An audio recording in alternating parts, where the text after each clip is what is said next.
अस्सलामुअलैकुम।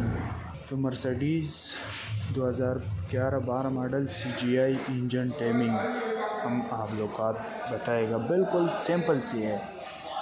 तो सबसे बिल्कुल नुक्ते के ऊपर रखना है। ये टॉप हो गया, इसके बाद ये एडजस्टर है, सही है। एडजस्टर ये रहा।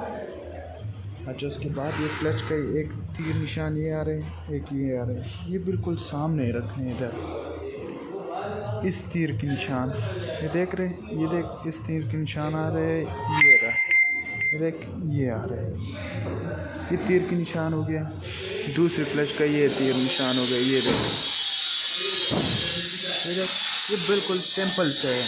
ये देख रहे हैं, इसका कोई निशान नहीं, बस ये है। तो ये हमारा इंजन का टाइमिंग है, बिल्कुल सिंपल से है। 271 मर्सिडीज, सही है।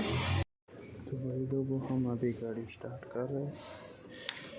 तो हमने बोला चल भाई लोग के साथ स्टार्टिंग पर वीडियो भी बना लेते हैं, ताकि ये लोग मतलब टाइमिंग से मुतमईन हो जाए ना।